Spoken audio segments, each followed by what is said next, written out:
Signora Maria Melis, esattamente cosa è avvenuto il 26 ottobre 1946? Era un giorno proprio grigio, vento, insomma una giornata grigia. Poi verso le 11 di notte è iniziato a piovere Incessantemente, però non molto, Lei ricorda il dramma dell'alluvione come se fosse ieri?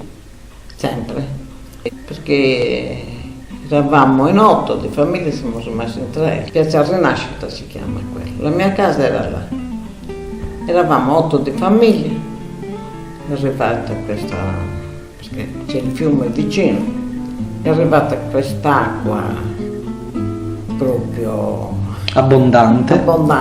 non è neanche l'acqua che è piovuta la notte, però è l'acqua che è venuta dai monti di Giulianova.